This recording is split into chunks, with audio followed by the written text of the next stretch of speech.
I am W.T. Edmondson, and welcome to Focus. Freedom often causes unbelievable silence. Our guest this evening is the Rev Dr Cassandra Gould. She's the pastor of Quinn Chapel AME Church. She is the vice president of the African American Clergy Coalition of Mid-Missouri. She's a board member of Faith Voices for Jefferson City.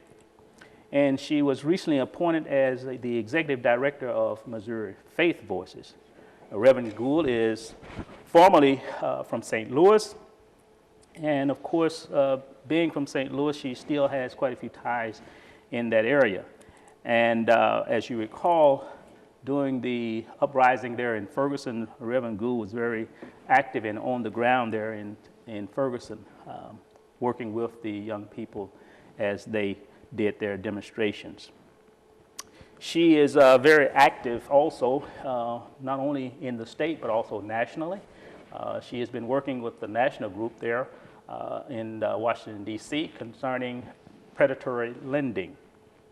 So we will hear a little bit more about that. And since Reverend Gould was last on our show, she is now the Reverend Dr. Cassandra Gould, and we'll have a little conversation about that shortly. I would ask you to share with us a little bit about where you are as a social justice warrior and where you think the state is. And also we will talk a little bit about what some of the solutions that you foresee that can possibly come out of all of this stuff that the country has been going through in the past couple of years. So with all that, again, welcome to Focus. Glad to be here again, WC. Thank you for having me. Okay, getting right into it here. The last time you were on, it was shortly after the decision came down on the Michael Brown shooting. And of course, there were quite a bit of turmoil surrounding that decision. And here at the close of 2015, there was a non-indictment on the shooting of 12-year-old Tamir Rice. Yeah. So there has been numerous incidents of unarmed shooting by police of young black men. Taking all of that into consideration, what do you think is going on with all of these shootings? Are there more shootings taking place, or is it just the fact that social media is in fact keeping this out there in front of the public? Well, certainly, and there was recently a report, actually I just read it yesterday and I was trying to remember where, but there was recently a report released that showed that in the state of Missouri, as usual, we lead the way in things that are egregious. And so St. Louis, since 2005, has had more police shootings of African Americans than any other city in the country, and Kansas City has actually been third. You also know that we are leading in homicides. We're always 1, 2, or 3. And so part of it is access to guns, a culture that really creates an environment where it's just normal to have guns and to shoot people, and that's how we resolve our conflict. And so that's somewhat the answer to what happens in the community. The other thing with the policing, I think that we are at the tipping point, or really the breaking point, with racism in this country. And Missouri, we focus on the South. I'm a daughter of the South, but being in Missouri, we're a slave state. And so we still live into what that means. Interestingly enough, throughout the country, I think there are approximately 40 laws that are called Mike Brown laws. cities and states who have enacted laws to change something around policing, to change the way, if there is a police shooting, to change how that is dealt with, whether there's a special prosecutor brought in or other things. And Missouri doesn't happen to be one of those states. And so I was just talking to a group of students from Xavier in Ohio a few minutes ago. They were shadowing me this afternoon, and we talked about, while the death was tragic, but the Ferguson uprising has really changed the country. It's really changed the world. One of the things that was encouraging to me now, it feels like it was last November, but November 14 was after the non-indictment, seeing across the world, from Beijing to Paris, people standing saying, we're with Ferguson. Mm-hmm. And so it has changed the way the world views over policing and police brutality. I've been struck by, with Tamir Rice, it was watching the prosecutor reminded me very much of Bob McCullough, the type of language that he used, the way that it seemed that he was, it was almost like he was the defense counsel for the police and not a partial or not an impartial person in the situation. And the way that they described Tamir Rice, he's 12 years old, but he was so big. And similarly with Mike Brown, describing African American youth as something other than human. We're bigger, we're stronger, we're demonized in ways that are not healthy. So we're always at risk. Before it slipped my mind, I know that the co-chair of the Ferguson Commission will be coming to Jefferson City. Could you share a little bit about that? Absolutely. You mentioned in the introduction, just talking about the state of Missouri and where we are. The Ferguson Commission, much to their credit, produced 189 recommendations. Now, while many of them were regional recommendations that dealt with St. Louis City, St. Louis County, and all of the municipalities that make that up, I do believe that it has an effect on the state of Missouri. St. Louis City and St. Louis County are just a symptom of the ethos of the state. It's a symptom of a really bad political environment that we're in that has a lot to do with gerrymandering of districts. That's evident by the fact that, so we have, when you look at the legislative body, it is heavily Republican. Democrats are in the minority, but then all of the lead elected officials in the state are Democratic, and so there's something that's wrong with the picture, and you could see whether something's wrong. This is not an endorsement of either party, but that's an indicator that something's wrong. And so I'm excited that as a part of the Jeff City Faith Voices year-long commitment to conversations on race, that we're moving to a place of, now we've talked for a year, and we've talked about some things that were difficult to deal with, but having Reverend Starsky Wilson come and share some of those recommendations that have impact on the state also helps those of us, particularly that are in the Capitol, kind of gives us some marching orders, and it gives us some things to look at when we're looking at legislation. I've spent the last 3 or 4 days looking at the pages and pages of pre-filed legislation. Some good, some bad. Some, unfortunately, knowing the climate in the Capitol is not going anywhere. Although it's a good opportunity. But having him come to Jefferson City, I think, is really important. It'll be next Wednesday at Quinn Chapel, as we are at the site of Jeff City Faith Voices at 6:30. It's open to the public, and it will be a conversation about race, the Ferguson Commission reports, and the state of Missouri. What impact does that have on the rest of us that don't live in St. Louis County? Now give us the date. It is January 13th, Wednesday, January 13th. At 6:30 p.m. at Quinn Chapel, which is 415 Lafayette. Okay, thank you. Now, having capsulized what has gone on, in your opinion, what are some of the answers that can bring some resolution to some of this?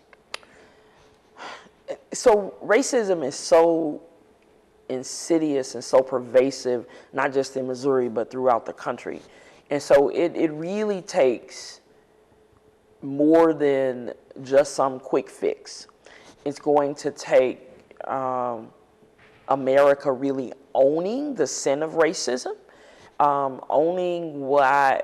So there are reasons that in African American and some places Latino communities, homicide and other things are more prevalent. People live in trauma.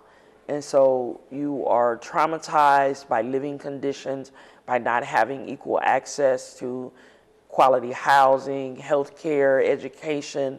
And so we have children that are born into the world in the country that is supposed to be the best country in the world, and you're born behind.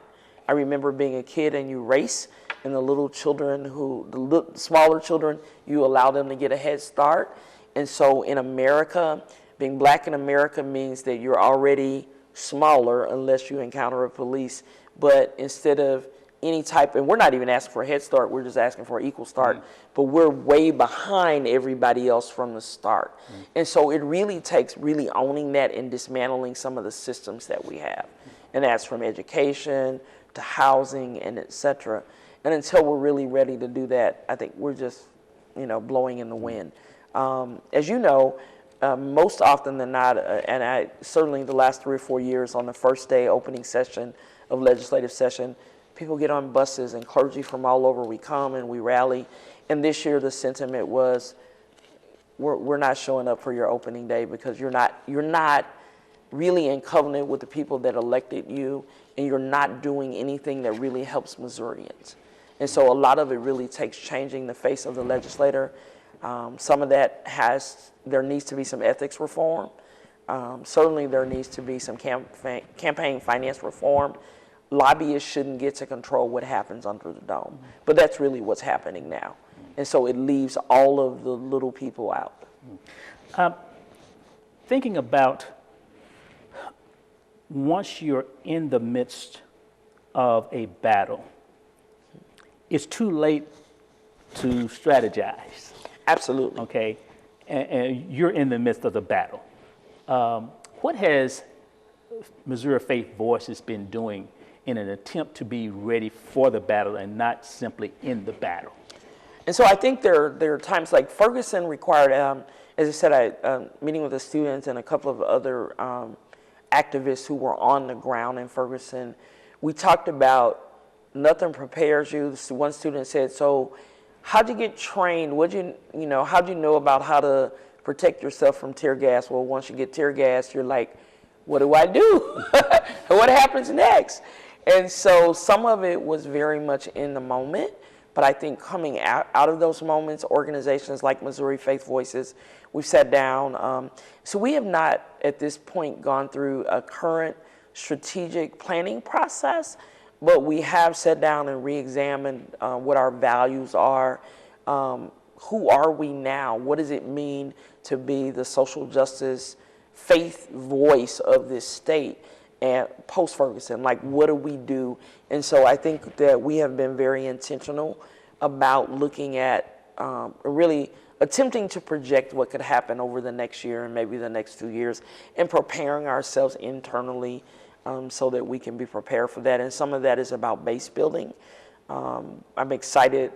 We have great opportunity in the southwest part of the state. Faith Voices table in Springfield is growing by leaps and bounds.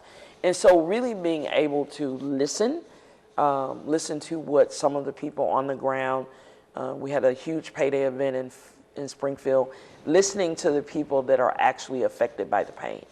And so I think that has given us an opportunity as leaders of the group to really shape, what that means to us and now what we do.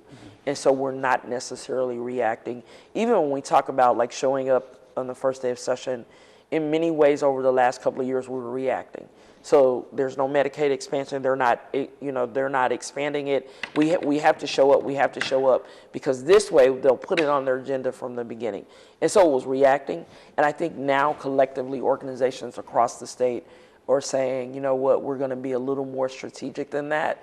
And so as always, as opposed to responding to a crisis, we'll try to anticipate some of those things. So. Going through the year-long conversation on race, anytime you have a discussion on race with a diverse body, there are opportunities for some misunderstanding, opportunities for some pain, but unless you go through that, you really don't get to where you really need to get to. Yes. Tell us a little bit about that year-long conversation on race and some of the things that came out of that. And I think I remember the very first session that we had doing the race pyramid and, you know, where you belong. And we know that, but we don't know that. And so when people are able to see it, conversations have changed. I think that there was some, at one point, I think I publicly said, okay, I'm not the Catholic priest. I don't want to hear any more confessions from my white colleagues. Mm-hmm. But I think some of that was necessary. People confessing, you know, their sins of dealing with racism, whether it was in their family or them individually, not always having the opportunity. There are many cultural differences. And so I think we have been able to share in some ways that didn't always make everybody in the room comfortable, but we were really able to name it. As a Christian pastor and a theologian, I always default to the fact that Jesus always named the demons. Mm-hmm. And so you got to really call it out before you are able to heal. Mm-hmm. And so oftentimes it's like, okay, well, let's just heal. And so, like, no, you can't heal until there's a diagnosis. Mm-hmm. And so I think part of what the conversation has done is to help us diagnose. We knew what it was, but it's like, let's get together and talk about what these symptoms are. And so we are now, you know, I don't think we're at the place that we'll solve all of it, but I think that we're at a place that individually and collectively, some people will be able to do some next steps, which we'll also talk about next week, to be able to continue to address it. Okay.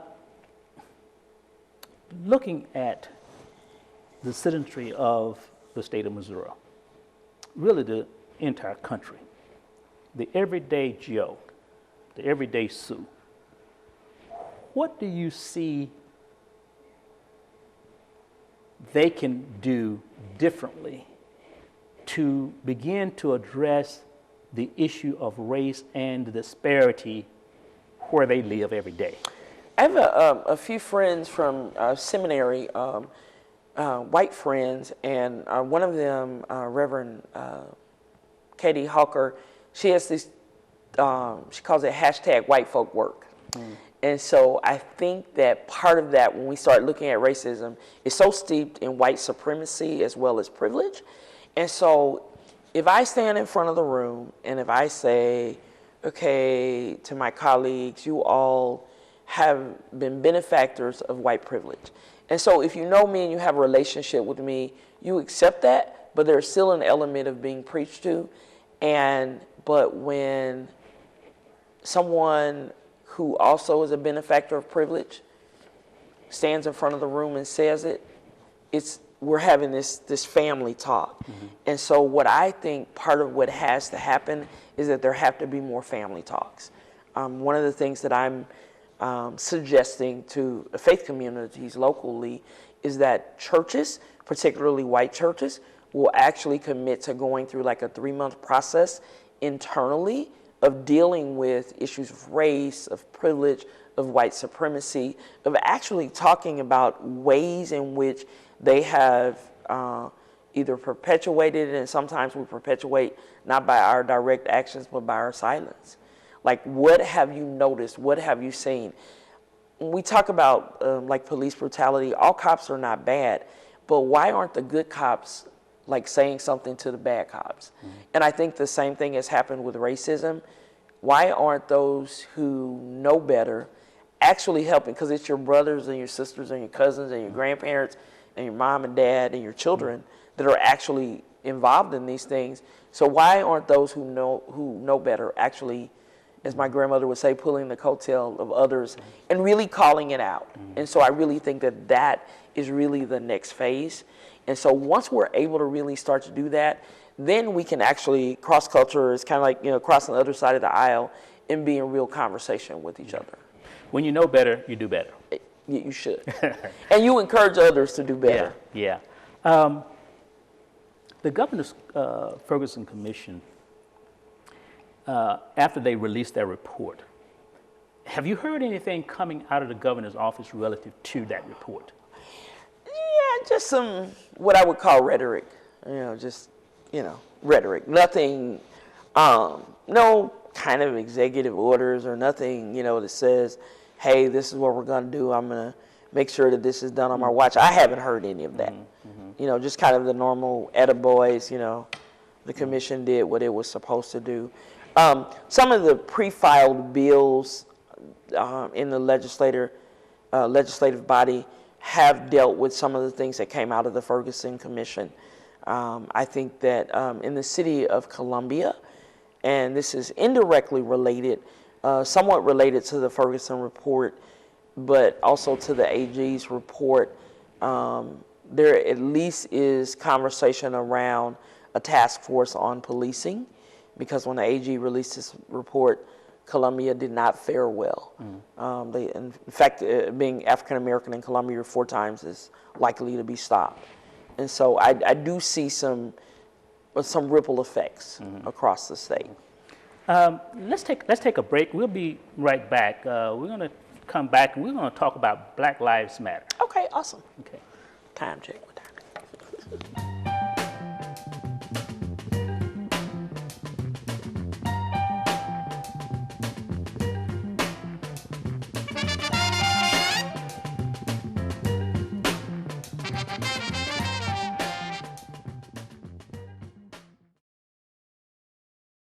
The Boys and Girls Club works to enable all youth, especially those who need us most, to reach their full potential as productive, responsible, and caring adults. Success is within the reach of every young person who enters our doors. We work with youth to ensure they achieve academic success, develop good character and citizenship, and have a healthy lifestyle. Boys and Girls Club of the capital city. While some doors just open, our doors transform. Great futures start here. Find us online at bgcjc.com and like us on Facebook. We're proud to be a United Way partner agency. I'm Shelley Locke with Child Care Aware of Missouri. We're committed to helping families find child care and early learning programs that meet their needs. Finding the right child care or preschool is one of the most important decisions parents make. We help parents understand the types of programs available and the state's licensing rules. We also provide tips on what to look for when you visit possible programs for your child. Call us today at 866-892-3228 or visit us online at mo.childcareaware.org. Child Care Aware of Missouri, Missouri's most trusted child care resource.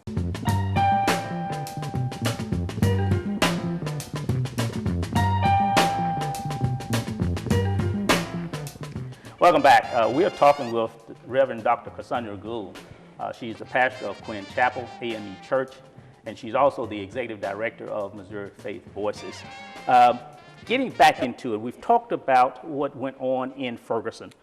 Since Ferguson, Black Lives Matter have come into being.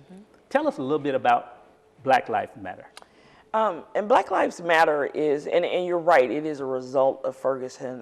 As I said, in my mind, Mike Brown's death is not in vain.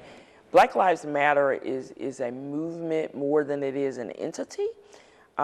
Started by young activists who are experts at social media. But it is not just a hashtag. It is really a way, I think, to hold all of us accountable. To hold, from elected officials, there have been meetings with Bernie Sanders' camp, and I'm pretty certain Hillary Clinton's camp. I'm not sure on the Republican side, but I think some of that is at work. They've been able, they do research. They've been able to do some research around policing. So there's a great website and great information that they have around all of the police shootings that have been, over the last year, and where they are and which areas are most affected. As a clergy person coming out of the Black prophetic church tradition, it is because of Black Lives Matter that I am even more intentional about what I'm saying on Sunday mornings, about how I'm interacting into the community, with the community. The students that came today, they were a mixed group of students, but it is because of that kind of movement that Ferguson was not just an episode that gets to just, it's out of the headlines. It's like pretty much every day there's something that's still Ferguson related. And I think it was a necessary wake-up call. And I believe the Black Lives Matter movement has given a way to oftentimes people who have been silenced by society. As a Black woman, I've come to know more how invisible society wants me to be.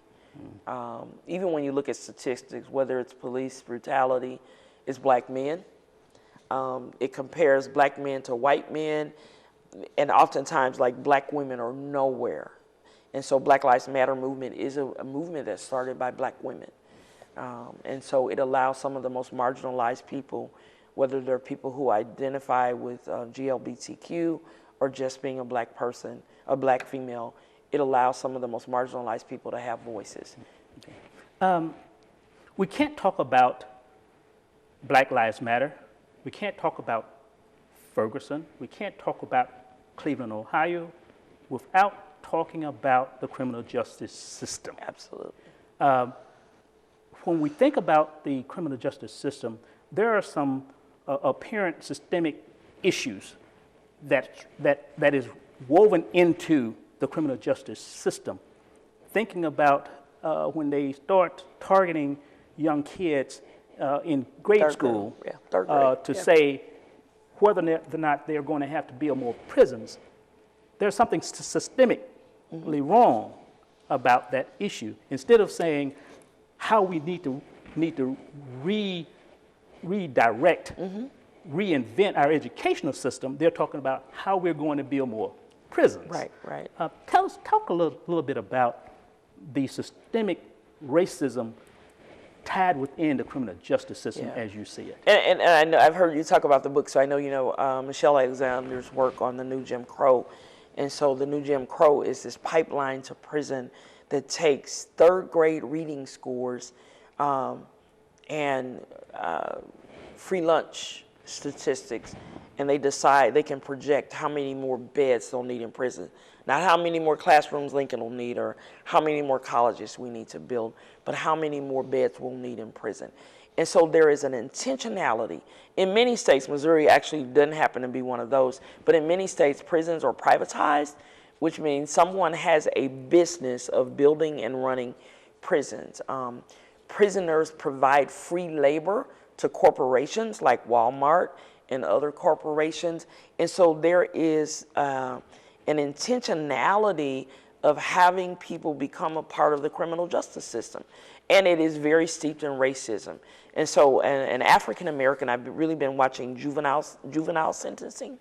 An African-American young person who makes any kind of a mistake, and I'm not talking murder or rape, but even in those cases, is more apt to be classified as an adult, sentenced as an adult, and have a longer and harsher sentence than a Caucasian person or any other person of any other ethnic background. An African-American child is more apt to be suspended in school, which is a way of starting an early criminalization. So this is on your record, you're suspended, you're expelled. And oftentimes for things that could be dealt with in the classroom management, but our children are more apt to actually be put out of school. And so, it stands to reason that if you've been suspended over and over and over again, the chance of you finishing school starts to decrease. In fact, we're actually teaching you that being out of school is just be out of school. And so that has become a part of your conditioning process. And that whole ethos leads to juvenile delinquency. And so it's a pattern, but it's something that's imposed on people and that parents don't realize it. So you just got this kid and they put him in a system and what do you do? And so those are some of the things that we have to be able to change laws around sentencing. Bill Clinton and the 3 strikes that you're out, and most of that was about drugs, drug selling, and don't sell drugs, but I don't think you need to go to jail for life because you sold some drugs. Thinking about the fact here is that you spoke about parents. I remember sharing with some parents, and there are parents who receive a call from school, and they go over to the school, and they are going over to give that teacher, give that principal a piece of their mind, not understanding when they walk out that door, that teacher still has to deal with that kid, okay? And the teacher, human, is simply going to say, okay, Johnny, I'm not going to deal with you because I don't want to deal with your parent. So you just stay over there and act up, and I will teach the ones who want to learn. And so by going over and raising all kind of Cain with the teacher and the principal, you're hurting your kid in the long run. You are, but the thing is, as a parent, we have a natural inclination to protect our children. And so does that mean that you go over and you cuss the teacher out? No. But at the same time, the teachers, the principals, they're paid to deal with children. Absolutely. And so part of the issue is that there's often not accountability. You just put the kid out. And so there's not enough accountability often, even with educators because often the disparities happen in the classroom. And so in mixed classrooms, African-American children are often treated differently, and nobody's dealing with that. And so our schools... And so what it sounds like here again is that not only are we dealing with the children in school, we also have to deal with the parents, because you're right. I mean, if you're mistreating my kid, I'm going to come in and protect my kid. Right. But so the ramifications behind how you come in. Right. And so some of that is about education and allowing parents to know what their resources are, but not also, I still say the parent's not the professional. The teacher is the professional. And so not putting all of the burden on the parent. You have these educators there, you expect them to do a particular job, a particular kind of way. And so really helping parents to know what are your alternatives, what's your recourse if the system fails you. And so I'm actually more concerned with that than a parent who may go cuss a teacher out. Yeah. Okay, in closing, you're a pastor. You're also a parent. You're a community leader.